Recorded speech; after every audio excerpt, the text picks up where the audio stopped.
My name is Howard Reed, and I was born the 4th and 6th and 41 in Lincoln, Arkansas, in a clinic.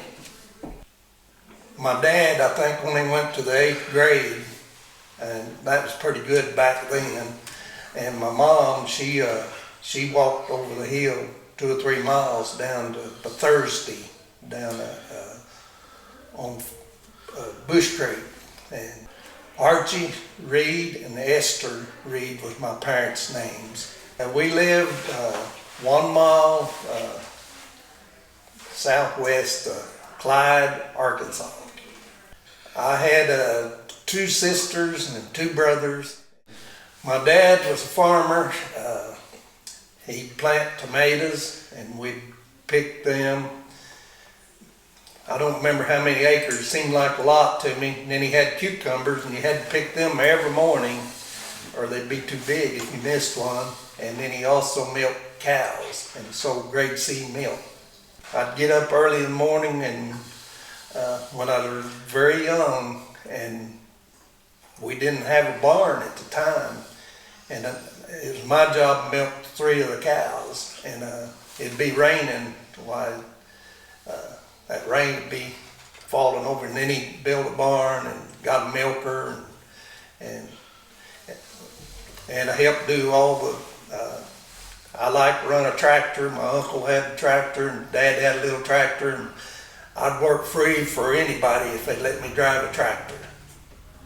Help carry the wood in, had chores that you'd do, and then my dad cut a lot of poles and then he'd saw them, and it was always our job to help stack the wood, and then just taking care of the cattle, feed hay. That's sometimes my chore. I think we kind of split it up. My 2 sisters worked inside a lot, and me and my brothers worked outside. Of course, they worked outside too. My mother, she run the rake with horses, team of horses, and I remember one time it run away, that rake, and she just fell over backwards so she wouldn't fall in front of it, and it run down in a thicket and got hung. Well, we'd get up and milk as normal, and then we always had to get ready and go to Sunday school over at Clyde, which I still go to church there. And my uncle, he'd get up first and go, and Uncle Hoyt Reed, and he'd build a fire, and then when the rest of us come, we'd all sit pretty close to the stove, but and then come home, and that was one of the times that you could rest, you could sleep or whatever you wanted to do on Sunday evening. And a lot of time we have company come for dinner and visit. And well, sometimes it's kind of rough. We'd have bean flips. We'd get in bean flip fights with little bitty hickonuts and stuff like that. It kind of hurt a little, but that's some of the things we do. We played hide and go, all kinds of games, and we always had a lot of neighbors' kids that come over, and we was always doing stuff. Sometimes we'd just go out and throw rocks at a wasp nest and duck down and hope you didn't get stung. And then I got a super teacher, Mrs. Carter, and she came in and she made me want to learn, and she got me started on the right track, and I always remember that. Well, she's just nice to you, and when somebody's nice to you, nice back. and no, she just, I remember one thing, she'd come around and look at your teeth every morning and want to know if you brushed your teeth. And sometimes you'd windy a little, but well, they'd pitch horseshoes, and the evening, a lot of time we'd have ice cream, and neighbors come in, and all of them played guitars and fiddles, and sometimes people would sing, and that was one of their better things they'd do in the evening, and that didn't happen every day, but and then when it's hay time, all the neighbors would come in, and they'd put on a real good dinner, and I was glad when it's hay season because we'd get to eat good that day at noon. And they'd come in, and we had a square hay baler that was run by a little motor, and that's what my mom was doing, was raking hay up to that. And then had one's hard, Slim down here, the colored guy. He helped do that. And I remember one time they was really working hard, and there's everybody sweating, and I was just a little kid, but I remember it's getting ready to rain, and Slim, he says, "I sure hope it do," because he's wanting to rest. Well, I can barely remember the bank. I think that's in this Jenkins' old store, I think was a bank. I kind of remember it, and I remember I might have got shoes, but we'd usually go to Clyde, where we'd buy our shoes at Stanley Yates' store. But I think one time across the street here there was a place that sold shoes, and Dad might have bought me a pair there. And we'd only get one pair a year, so you had to take care of them. Usually went barefooted in the summer.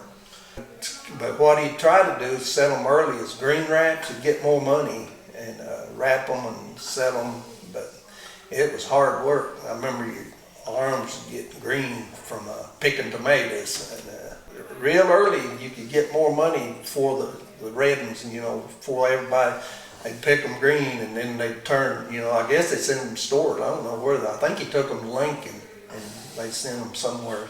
Anyway, they had a buyer, but the green wrap brought better than the ripe tomato at the canning factory.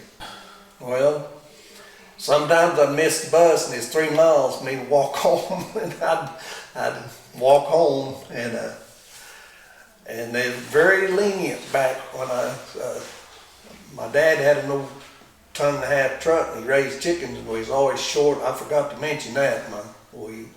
On the farm we had chickens too.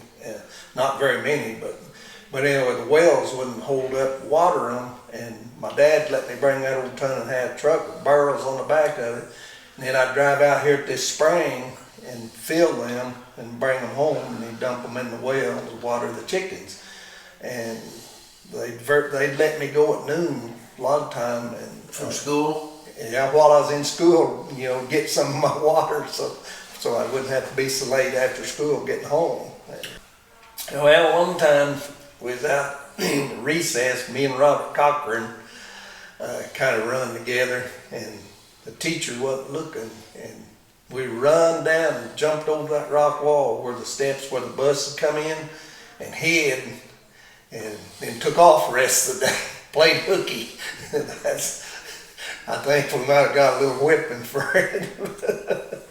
Anyway, I got a few whippings in school, and we always had a good time though. Everybody liked each other, and we'd play roll over, send Robert over, and run down and see if you could break through the line. And they always liked me because I'd break through the line, and then you get to bring back who you wanted. That was a good game. Oh, we had jungles, we called it. That was out on the north side, and it was all growed up, and we had little trails in there. And at one time they built a little cabin. The senior boys, anybody wanted to help. They built a cabin out there, and then down kind of above the school, a little bit south, they called it the Rockies, and we'd go play in there, and that was a good place to play. And then they had merry-go-round, the slide, which we'd do some, but we liked that playing better, on the natural stuff. And we always played baseball and softball. And I think it's 5th grade, I could throw a ball over the tree there, and Mr. Small was the teacher, and he couldn't quite throw one over it. I could throw further than he could. But I knocked a lot of home runs. We played workup, and you was talking about Linda Reed. She is a year younger than me in school. But and Vicki Banks, different ones, you could have somebody play with you, be your mate. So I'd bat, and they could run. And I'd knock a home run. Of course, they run around. That was a good game we played. So I got a lot of batting experience, and I really liked that. And we had walnut trees on the west, and on the east there's roseoak. And when you started school, that was about the time walnuts were falling off. We'd have walnut fights. You had to be kind of tough because they'd make a whelp on you. But that was another good game. Cane Hill was a good place to go to grade school, all I'd say. I liked it. We'd work hard, and the teachers let us out, and we'd play hard and come back in sweaty and do our class. And then I went to Lincoln in the 9th grade and then started playing real ball.